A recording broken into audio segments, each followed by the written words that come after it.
Sayyidina Muhammad Rasulullah sallallahu alaihi wasallam. Subhanallah walhamdulillah wa la ilaha illallah wallahu akbar.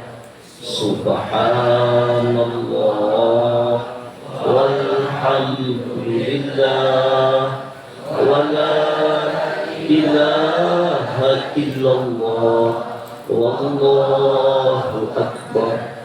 Subhanallah walhamdulillah wa la ilaha illallah wallahu akbar.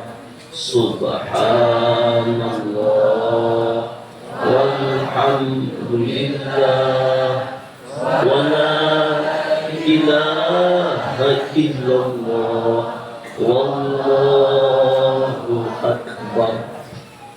Subhanallah wa bihamdihi adada khalqihi wa ridha nafsihi wa zinata arshihi wa midada kalimatihi. Ashhadu an la ilaha illallah wa ashhadu anna Muhammadar Rasulullah. Allahumma salli wa sallim wa karrim wa azim wa barik ala sayyidina Muhammad wa ala ali sayyidina Muhammad. Amma ba'du. Jamaah Majlis Ta'lim Darul Maghfirah, Imam Abu Lais As-Samarkandi, beliau memberikan satu kabar untuk kita semua. Ada 7 kunci kebahagiaan di dunia, lebih-lebih di akhirat, yaitu setiap kita akan memulai satu pekerjaan, maka awali dengan menyebut asma Allah. Bismillahirrahmanirrahim. Apapun kita berbuat, berlaku, sertakan nama Allah. Sebut asmanya yang maha pengasih, Allah yang maha penyayang. Maka segala pekerjaan yang kita lakukan akan mendapat keberkatan dari Allah. Apa itu berkah? Zadul khair, tumbuh, berkembang terus, bertambah kebaikan. Jadi apapun yang kita gawi, yang kita mengawalinya dengan menyebut asma Allah. Bismillahirrahmanirrahim. Sudah kita kaji dan kita bahas beberapa waktu yang lewat. Fadilahnya luar biasa, maka keberkatannya Allah berikan luar biasa. Selesai melakukan pekerjaan, membaca Alhamdulillah. Lebih afdal Alhamdulillahirabbil alamin, bahwa kita bersyukur semuanya atas tolong dan bantuan Allah. Apabila berjanji, maka jangan lupakan mengucap kalimat untuk menepati janji, bukan untuk menolak. Insya Allah, dengan izin Allah, sungguh-sungguh untuk menepatinya. Tapi kalimatnya pasti kan boleh. Insya Allah, dengan tolong Allah, dengan izin Allah, dengan kehendak Allah. Terlanjur berbuat salah, maka perbanyaklah membaca istighfar. Astaghfirullahaladzim wa atubu ilaihi. Astaghfirullahaladzim wa atubu ilaihi. Dapat cobaan, dapat ujian, perbanyak membaca inna lillahi wa inna ilaihi raji'un. Dan setiap hari mendawamkan ba'da sholat, kapan waktu saja, dengan zikir lisan sampai ke batin yang paling dalam, hakikat dari la ilaha illallah. La ilaha illallah. Yang ketujuh, apabila ada perkara yang berat, yang sulit, yang rumit, yang berat untuk mengatasinya, yang susah, gak bisa mengatasinya, maka perbanyaklah membaca la haula wala quwwata illa billahil aliyyil azim. Atau yang pendek, la haula wala quwwata illa billah. Ternyata kalimat ini luar biasa. Bahkan Nabi mengatakan kanzun min kunuzil jannah, ini adalah perbendaharaan surga. Jadi orang yang memperbanyak membaca la haula wala quwwata illa billah, la haula wala quwwata illa billah, dia mendapatkan perbendaharaan surga. Bahkan ujar Rasulullah, la haula wala quwwata illa billah dawaun min tis'atin wa tis'ina da'an aisaruhal hammu. Kalimat la haula wala quwwata illa billah adalah obat bagi 99 macam penyakit. Coba bayangkan, obat daripada 99 macam perkara, masalah, kerumitan, kesulitan, beban, penderitaan, 99 macam beban penderitaan yang dihadapi seseorang tadi, obatnya, solusi jalan keluarnya dengan memperbanyak membaca la haula wala quwwata illa billah, la haula wala quwwata illa billah. Bahkan ujar Rasulullah, beban penyakit yang paling ringan dari penyakit yang disembuhkan, yang diobati oleh la haula wala quwwata illa billah ini adalah penyakit hati resah gelisah. Ini yang paling ringan. Kegelisahan, keresahan, ketidaknyamanan, nggak damai, hati resah, hati gelisah, hati nggak nyaman, ini obatnya. La haula wala quwwata illa billah. Padahal sebenarnya resah gelisah ini bagi kita orang barataan, ini penyakit yang paling berat, yang paling rumit mengatasi penyakit resah dan gelisah. Tapi ujar Rasulullah, ini yang paling enteng, ini yang paling ringan dari segala perkara-perkara yang sulit, 99 macam perkara yang sulit, masalah yang sulit tadi. Maka dengan membaca la haula wala quwwata illa billah, ini obatnya, ini penyelamatnya. Yang paling ringan adalah membaca, adalah menghilangkan hati resah, gelisah, kacau, nggak tenang, nggak tentram. Suatu hari para sahabat Nabi berkumpul. Mereka bertanya, apakah tentara Allah yang paling dahsyat? Tentara Allah. Ada yang mengatakan besi, ada yang mengatakan gunung, ada yang mengatakan api, macam-macam. Ketika itu lewatlah Sayyidina Ali karamallahu wajhah. Lalu mereka bertanya kepada Sayyidina Ali, Su'ila Ali bin Abi Thalib radhiyallahu anhu, man asyaddu jundillah. Mereka bertanya kepada Sayyidina Ali, wahai Sayyidina Ali, apakah tentara Allah yang paling dahsyat? tentara Allah yang paling dahsyat. Qala, Sayyidina Ali berkata, al-jibal,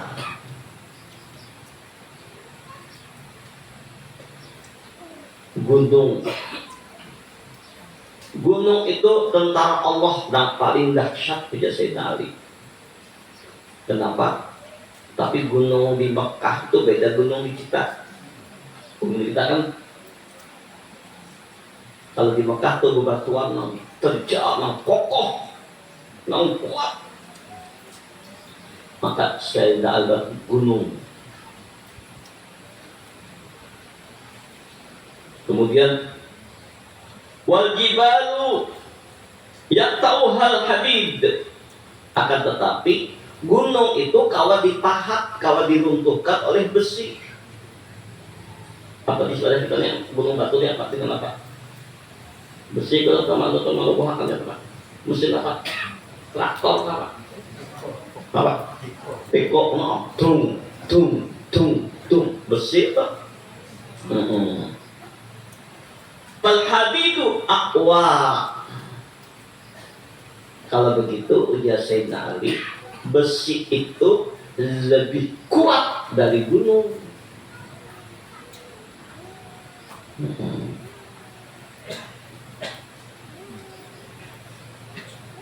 Kemudian Sayyidina Ali, wan naru tudibul hadida, akan tetapi besi itu kawa dilebur, kawa dihancur oleh api, dibakar api lembut, ya dipokok-pokok hancur lama. Ya.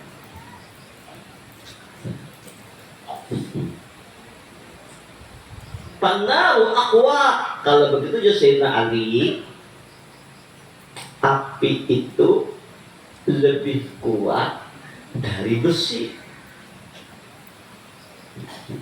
Ini keramik kisahnya.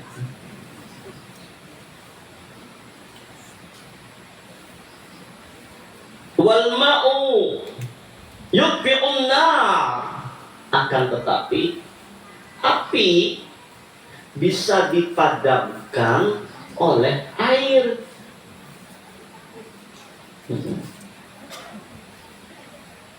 Wal ma'u aqwa, berarti air itu lebih dahsyat, lebih kuat dari api.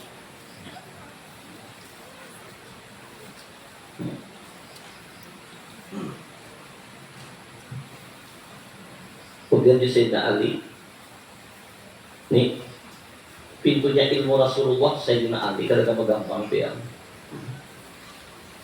Wassahabu yahmilul ma'a, akan tetapi awan itu bisa menghimpun air. Mengumpulkan banyu itu ya awan atau himpun jadi awan, mempatah di banyu. Mengumpulkan air, menghimpun. Wassahabu aqwa, berarti awan itu lebih dahsyat, lebih kuat dari air.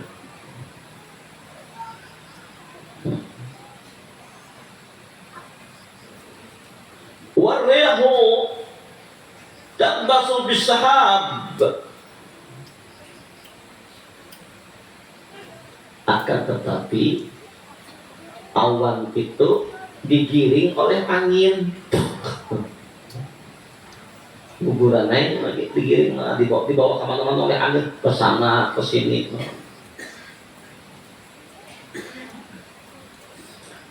Farrihu aqwa, berarti angin itu lebih kuat dari awan.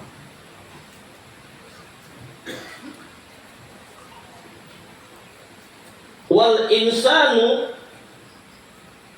yatakaffa'ur riha biyadihi wa sawbihi,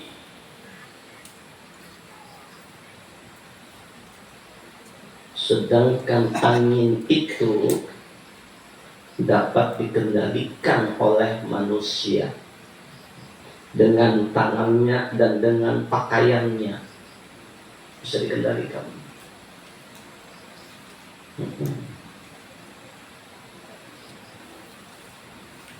Fal insanu aqwa, berarti manusia itu lebih kuat dari akin. Allahu Akbar. Wan naumu yaqlibul insan, akan tetapi manusia yang kuat tadi bisa dikalahkan oleh ngantuk. Makanya sakti gak semangat untuk kaburin lah.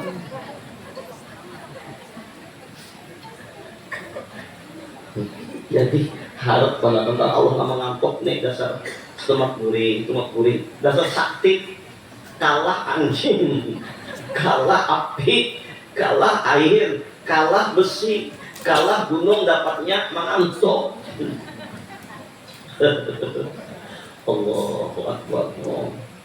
Duduk mengantuk guring.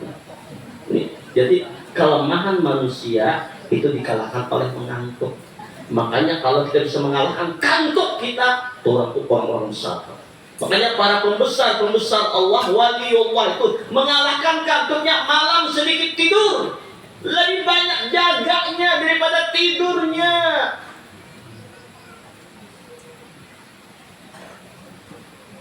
Aulia Allah berkaramah, karamah kelebihan itu karena banyak takarub ilallahnya. Sedikit tidurnya, banyak bangunnya, mengalahkan kantuknya. Jadi yang paling kuat apa tadi? Mengantuk.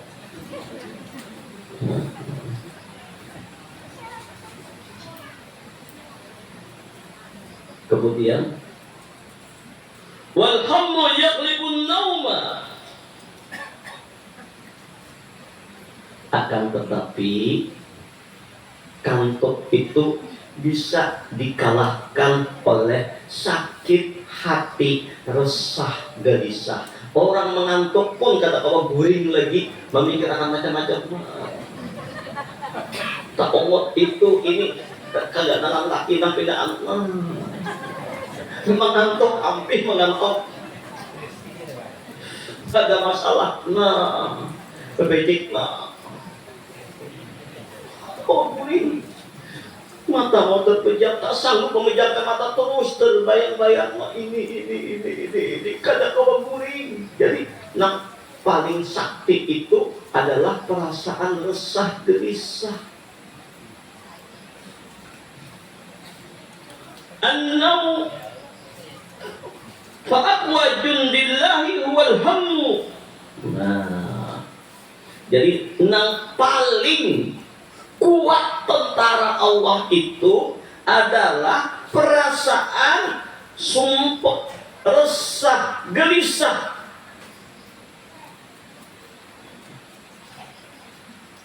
Usallituhullahu ala man yasha'u min ibadihi. Allah datangkan resah gelisah itu kepada siapa yang Allah kehendaki. Jadi ternyata tentara Allah yang paling kuat yang menimpa kepada setiap kita ini dan kiriman Allah adalah perasaan resah, gelisah, tidak tenang, tidak nyaman, tidak damai jiwa.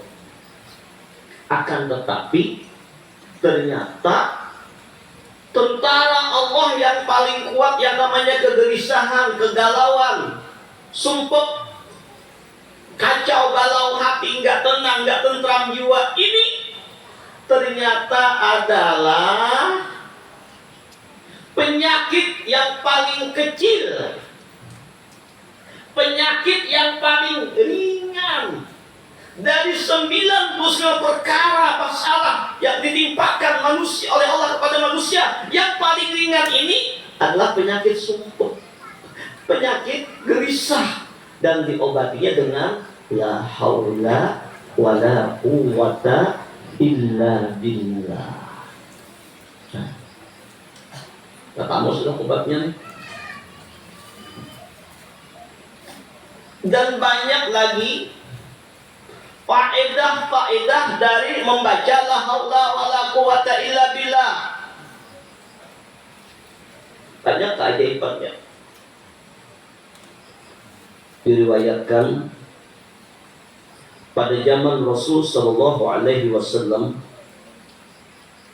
ada seorang wanita yang mengalami kesedihan luar biasa karena anak lelakinya yang ikut berperang bersama Rasulullah ditawan oleh orang-orang kafir harbi.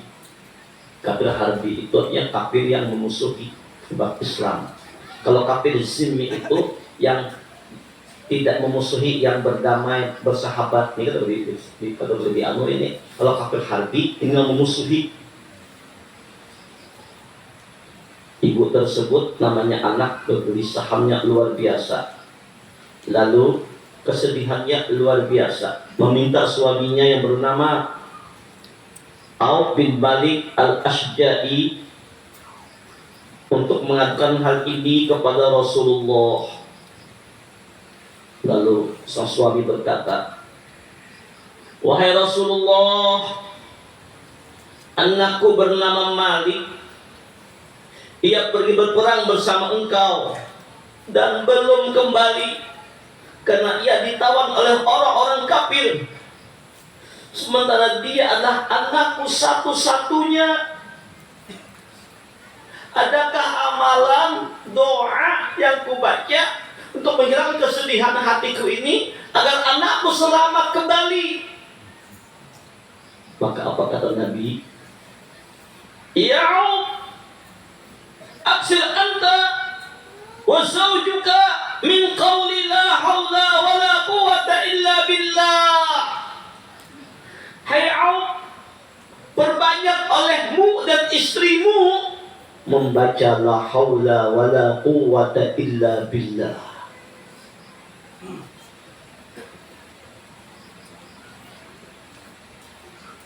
Setelah itu sahabat Auf pulang menemui istrinya, menyampaikan pesan perintah Rasulullah untuk memperbanyak membaca hauqalah la haula wa la quwwata illa billah. Lalu mereka membaca dengan sungguh-sungguh.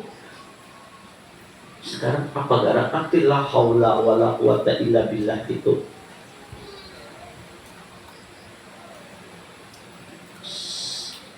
Sayyidina Jibril datang kepada Rasulullah dan berkabar, "Wahai Ali," ujar Rasulullah, "tahukah engkau apa hakikat isi daripada la haula wa la quwwata illa billah?" Ujar Sayyidina Ali, "Allah dan Rasulnya yang maha tahu." Ujar Rasulullah, "Baru saja Sayyidina Jibril datang mengkabarkan kepadaku tentang hakikat la haula wa la quwwata illa billah. La haula an ma'siyatillah wa la quwwata bi ta'atillah illa billah. Illa billah ay illa bi aunillah. La haula an ma'siyatillah." Tidak ada daya untuk menghindarkan diri dari segala macam perkara yang rumit-rumit, segala macam perkara maksiat-maksiat, dosa-dosa. Enggak ada dayaku. Artinya tidak punya kemampuan kita ini menghindarkan dari segala perkara yang dimurkai Allah, dosa dan maksiat. Enggak ada kekuatan kita untuk bisa menghindarkannya. Enggak ada. Itu kira-kira kita. Kecuali dengan pertolongan Allah. La haula an maksiatillah. Jadi resapkan dalam diri ini, dalam hati ini, kita terhindar dari berbuat maksiat. Terjaga muntung ada lantih lagi menyambati orang. Terjaga mata enggak lagi lihat maksiat. Terjaga semuanya dari hati, apa dari maksud. Ini bukan karena kitanya yang kuat, tapi semata-mata karena Allah sayang, Allah cinta, lalu Allah Ta'ala menghindarkan kita dari maksiat tadi, maka yakinlah oleh kita tanda orang yang dicintai Allah, maka Allah hindarkan dia orang tersebut dari keinginan berbuat maksiat. Hendak juga berbuat godaan ada, Allah tahan, Allah halangi. Jadi la haula an maksiatillah. Karena kuat kuasa kita menghindarkan diri dari berbuat maksiat kecuali dengan bantuan, pertolongan, rahmat, hidayah dari Allah. Wala quwwata bitta'atillah, dan tidak juga kuat kuasa untuk berbuat taat, salat, berzikir, bertasbih, bersedekah, berbuat amal kebaikan, baik itu amal zahir maupun amal batin. Tak jantung kita kalau menyebut Allah, Allah, detak jantung. Amalan kita hari-harian itu, dan nafas turun naik masuk, keluar Allah. Nang musyahadah memandang Allah setiap waktu, setiap saat. Fa'aina ma tuwallu fasama wajhullah, kemana kau menatap, kau memandang, kau melihat, maka batin kita memandang, nampak kenyataan kebesaran Allah, nampak kenyataan kudrat iradatnya Allah, merasa dalam batin. Ini adalah hati yang sujud. Lalu merasa pula kita muraqabah setiap waktu, setiap saat. Batin ini hak merasa diawasi oleh Allah. Setiap sesudah dirasakan dalam rasa Allah mengawasi terus. Allah mendengar tutur kata kita walaupun pelan. Allah melihat gerak-gerik kita, dan Allah maha tahu isi hati kita. Apa gerik hati, apa kata hati, yang baik atau yang kada, yang kata yang kada baik atau apa yang bagus, atau buruk sangka, atau itu dan ini, kata hati apapun atau menggerutu sekalipun, Allah maha tahu isi hati kita. Namanya muraqabah. Lalu hati kita selalu hadir lawan Allah, detak jantung menyebut Allah, Allah. Turunnya kata Allah, terus berasa bersama Allah. Ini kada kawal juga kita berkehendak, bukan karena kehendak kita, bukan karena kekuatan kita, tapi ini semata-mata karena tolongnya Allah. Maka itu bagi orang-orang yang berangkat haji, udah jangan kita banyak-banyak berangkat berhaji. Mulai uyah hampir 60-an lah, Masya Allah, jaruk banyak juga. Nah, perbanyak membaca ini, la haula wala quwwata illa billah, la haula wala quwwata illa billah. Untuk membaca, hati meresapkan kada daya untuk menghindarkan maksiat, kada ada kekuatan untuk berbuat taat sesuatunya kecuali dengan pertolongan Allah. Illa billah, dengan Allah. Artinya gerak dan diamnya, laku afal kudrat irada Allah. Ini hakikat la haula wala quwwata illa billah. Gerak dan diam kita lihat. Ada obat gerak seujung jarrah pun kalau ada dengan kudrat irada, nampaklah gerak dan diam tidak laku afal Allah Ta'ala. Wallahu khalaqakum wa ma ta'malun. Bermula Allah yang menciptakanmu dan perbuatanmu dari Allah. Jadi waktu kita membaca tadi, selain lidah membaca, hati meresapkan maknanya. Bahkan kita membaca la haula wala quwata illa billah pun kada kau membaca juga kalau tidak dengan izin Allah, dengan tolongnya Allah. Lalu sahabat Auf bersama istrinya setelah pulang ke rumah dengan salat sunat 2 rakaat menghadap kepada Allah. Jadi kalau kita ada problem para jamaah, wasta'inu bis sabri was shalah, mintalah tolong kepada Allah. Dapat cobaan, sabar dulu. Kalau cobaan ini hakikatnya datangnya dari Allah. Lalu kita minta pertolongan, ambil air wudhu, salat sunat 2 rakaat sudah mutlak. Terserah setelah Fatihah ayat yang menempel hafal, kuliah Fatihah, qul huwallah, setelah itu boleh, atau nang mana aja. Lalu memperbanyak membaca. Sehingga saat membaca la haula wala quwwata illa billah, la haula wala quwwata illa billah, la haula wala quwwata illa billah, dengan penuh perasaan khusyuk. Kadang lagi toleh kepada siapapun, kadang lagi engkau menolong selain Allah, kadang bergantung lawan malaikat, kepada jin, kepada makhluk, kepada diri. Lapas harapan lawan siapnya, melepaskan harapan, keinginan, hajatan, kekuatan kepada siapa. Kadang lagi semuanya kadang kuat kuasa siapapun, yang beratur hanya Allah. Innama amruhu idza arada syai'an ayyakula lahu kun fayakun. Kun fayakun, jadi maka jadi. Fa'alul lima yurid, ada mustahil bagi Allah. Allah kehendak apa saja.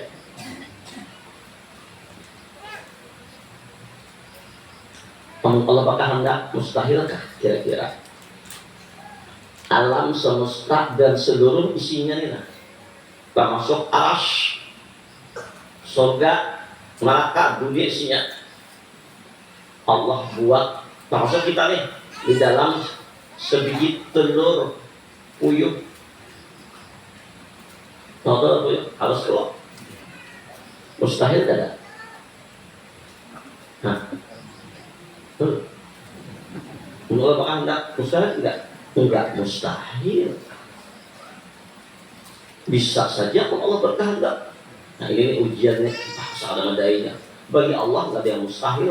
Nah, tapi Allah buat terasa kayak dia luas. Tapi dalam telur puyuh aja toh alam dunia ini Allah hendak, ibaratnya Allah berkehendak. Apa yang dikehendaki Allah pasti terjadi. Apa yang dikehendaki Allah pasti tidak terjadi. Fa'alul lima yurid. Allah bebas berbuat sekehendak Allah. Allah membatur. Kadang mustahil. Ini bahaya. Hutang, bahanto, kaji hadirin, kalau kesannya bahari ini banyak tokoh-tokoh kita bahari ini pejuang-pejuang jarong ini, nama awal merintis pondok dan madaniyah ini, tokoh-tokoh orang beri umpat, semuanya harus kompak, banyak bersatu, wow, alhamdulillah, seperti ini adanya, secara akal, ada masuk akal, tapi bagaimana Allah, jadi kota santri. Dari mana-mana berdatangan orang, siapa nama gerakannya?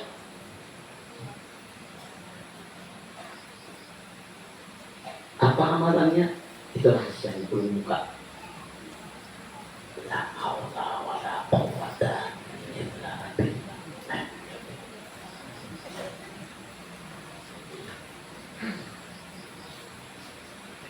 Kadalawas beberapa waktu bangun ini Allah sampai di kota Tanjung Pak Bupun. Semua orang juga nggak masuk akal, nggak mungkin, mustahil. Dengan segala keterbatasan, hanya dengan meletakkan batu, ini tamu sekolahan, ini mulai masjid, ini mulai rumah, sampai orang-orang yang Pak Tri dan beberapa orang al-murid mana yang dulu, nah nu amma bi ni'mati rabbika hadis, untuk supaya kita yakin dengan Allah. Alhamdulillah, biar datang ke sana, masjidnya besar, biar lihat sekolahannya. Apa ini? La haula wala quwwata illa billah.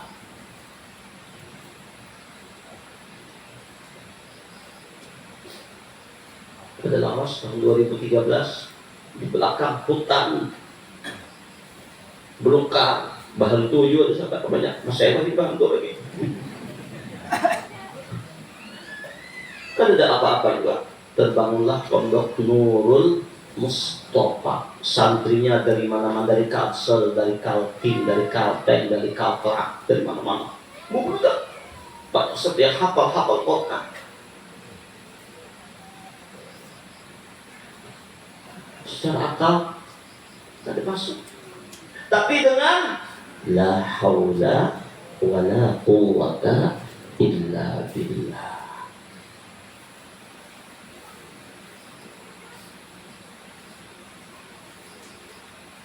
jalur bawah, satu mat lagi.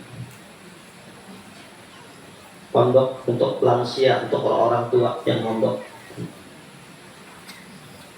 Alhamdulillah sudah batak, tinggal menata lagi. Jadi pian-pian ini karena ada masanya mondok juga, nah kayak santri. Tapi kan setahun ada, ya seminggu atau 2 minggu berlepas dulu, meninggalkan padang para, meninggalkan perumahan, meninggalkan sapi dan kita titipakan dulu buat anak buah tuh berlepas. Siang malam kita amalia, belajar tauhid, belajar fiqih, belajar tasawuf. Insya Allah dalam waktu 2 minggu itu cukup mandinya, istinjanya, boleh persiapan menuju Allah. Bertonton 2 minggu atau 3 minggu, pulang ke rumah, inilah pelajaran. Mungkin kita ini banyak, kadang mungkin kita mondok, kadang belajar, cuma ada dengaran saja. Perlu, sangat penting itu sangat boleh. Itu pun tidak akan terjadi kalau kata dengan la haula wala quwwata illa billah. Ini kunci Pak. Masalah lagi nih, Rasulullah memadahkan, pun mengisahkan bukti-buktinya. Ampun kada padaya asal naon.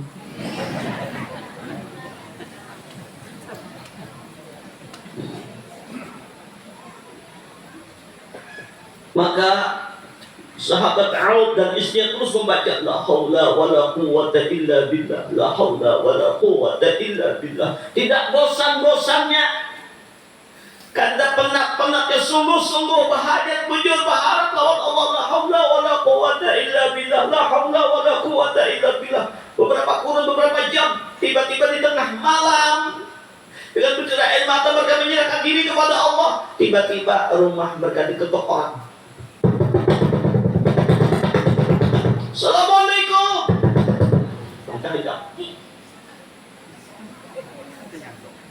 Seketika itu langsung sahabat Nabi yang bernama Auf bin Malik al-Asjai ini membuka pintu. Setelah dibuka, ternyata apa yang terjadi, anaknya yang bernama Malik datang. Cuman bersamanya ada onta dan bermacam-macam binatang ternak, kambing, onta yang lainnya bersamanya.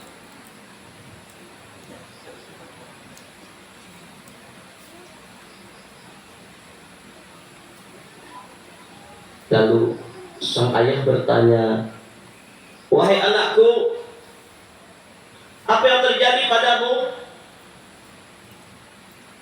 Apa jawab si anak? Ayah, telah terjadi keajaiban pada diriku. Sebelumnya aku diikat oleh mereka dengan ikatan yang sangat kuat. Namun saat tiba malam hari menjelang tengah malam, tiba-tiba tali yang mengikat tanganku dan kakiku itu terlepas sendirinya. Sedangkan para penjaga, orang-orang kafir harbi yang menjaga dengan tombak, dengan panah, dengan pedang, mereka tidur lelap. Jadi manusia dikalahkan oleh tidur ngantuk.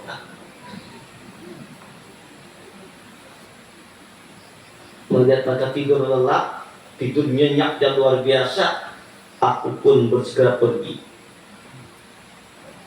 Namun ujar sang anak, aku melihat segerombolan unta dan kambing milik mereka.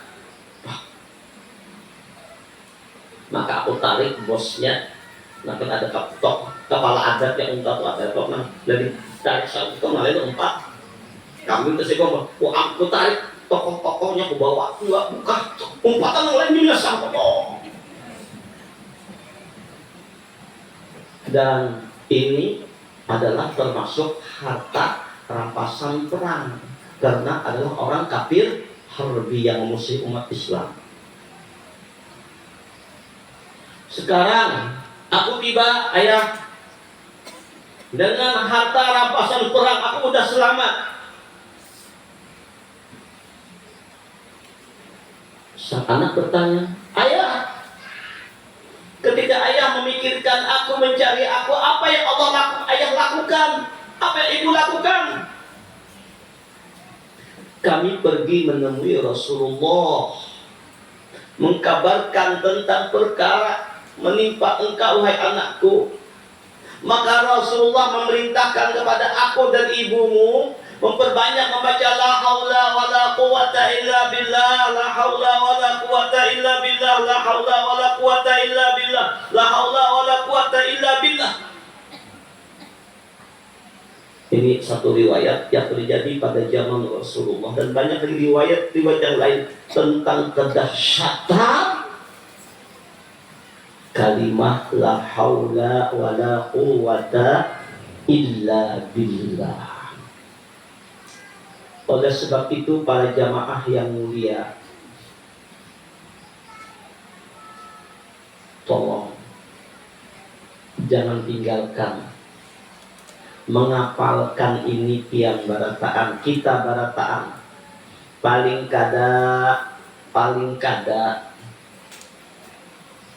Paling sedikit, memang paling kol daripada tidak ada sama sekali. 10 kali barak habis sembahyang. La haula wala quwata illa billah, la haula wala quwata illa billah, la haula wala quwata illa billah, la haula wala quwata illa billah. Tapi kalau mau lebih dahsyat lagi, minimal sehari semalaman 100 kali. Berapa kali, Bapak Ibu? Baca dengan hati yang ikhlas, dengan khusyuk, melepaskan rasa gantungan kepada siapapun selain kepada Allah. Dia bukan bertuhan lain, bertuhan Allah. Tapi kita membaca ini perintah Rasulullah yang menyuruhnya. Lalu kita meminta kepada Allah dengan menyatakan hati dan sir dan jiwa dan lidah, la haula wala quwata illa billah. Dan melepaskan ego kita, kesombongan kita, rasa ego kadada, rasa hebat kadada, rasa kuat kadada, bahkan rasa kawat bakatang kadada apa, kita kadada apa-apanya. La haula wala quwata illa billah. Hanya Allah saja yang kita tunjukkan. Hanya Allah saja yang kuat kuasa, berlepas, bergantung, bersandar, berlepas dengan Allah. La haula wala quwata illa billah, la haula wala quwata illa billah, la haula wala quwata illa. Makin banyak makin bagus, 100 kah, 1000 kah, 2000 kah, insya Allah. Kesulitan yang pian hadapi, problem yang pian hadapi, Allah akan berikan jalan keluar. Di antaranya menghilangkan keresahan, kegelisahan hati. Maka bagi kita saja hati resah, gelisah ini karena nyaman pian sakit hati karena itu, karena ini, tapi obatilah dengan ini. Allah kan yang membolak-balik hati siapa? Allah. Ala bidzikrillah tatma'innul qulub. Hanya dengan mengingat Allah hatimu tenang, tentram, damai. Maka dengan membaca la haula wala quwata illa billah, la haula wala quwata illa billah. Ayo semuanya Bapak Ibu para jamaah, anak yang begitu baca la haula wala quwata illa billah, berlepas semuanya hanya kepada Allah. Minimal sehari semalaman 100 kali. Lebih banyak lebih bagus. Maka insya Allah selain ini pahalanya ganal pahalanya. Ini perbendaharaan surga. Ini memperkuat ketauhidan kita kepada Allah, gantungan sandaran kepada Allah. Lah makna hakikat, wa may yattaqillaha yaj'al lahu makhraja. Sebab yang bertakwa kepada Allah, Allah akan berikan jalan keluar dari segala kesulitan hidupnya. Wa may yatawakkal 'ala Allah fa huwa hasbuh. Siapa yang bujur bergantung lawan Allah, maka Allah berikan jalan keluar dari kesulitannya, dan Allah cukupkan segala apa yang dihajatkannya. Innallaha balighu amrihi qad ja'alallahu likulli syai'in qadar. Allah akan mengabulkan memberikan jalan keluar segala urusan-urusannya. Ayo para jamaah, berbanyaklah membaca la haula wala quwwata illa billah, la haula wala quwwata illa billah. Jamaah haji dan macam berangkat berbanyak membaca ini, la haula wala quwwata illa billah. Insyaallah Allah punya kekuatan, pertolongan, bantuan dari segala problem. 9 plus 9 kesulitan akan diberikan jalan keluar dengan kalimat ini. Yang paling ringan adalah penyakit hati resah. Pada hati resahlah tentara Allah yang paling kuat, melebihi gunung, melebihi besi, melebihi api, melebihi manusia, melebihi yang lainnya. La haula wala quwwata illa billah. Barangkali itu saja kajian kita sore ini. Mudah-mudahan ada manfaat untuk kita